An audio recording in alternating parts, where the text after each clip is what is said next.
ใกล้สิเป็นตัดแล้วกำหนดตัดวันที่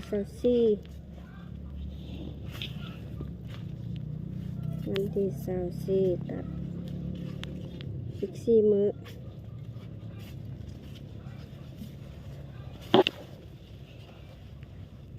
มีสีส้มกับสีเขียว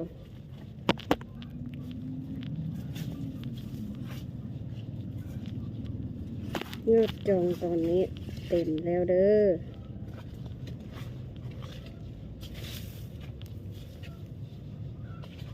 แต่มีสีส้ม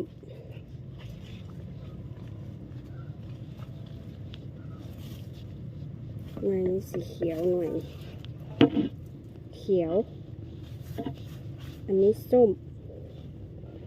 เปรียบเทียบใส่กันลายต่างกันหน่อยนึงเบื้องซ้ายเขียวเบื้องขวาส้ม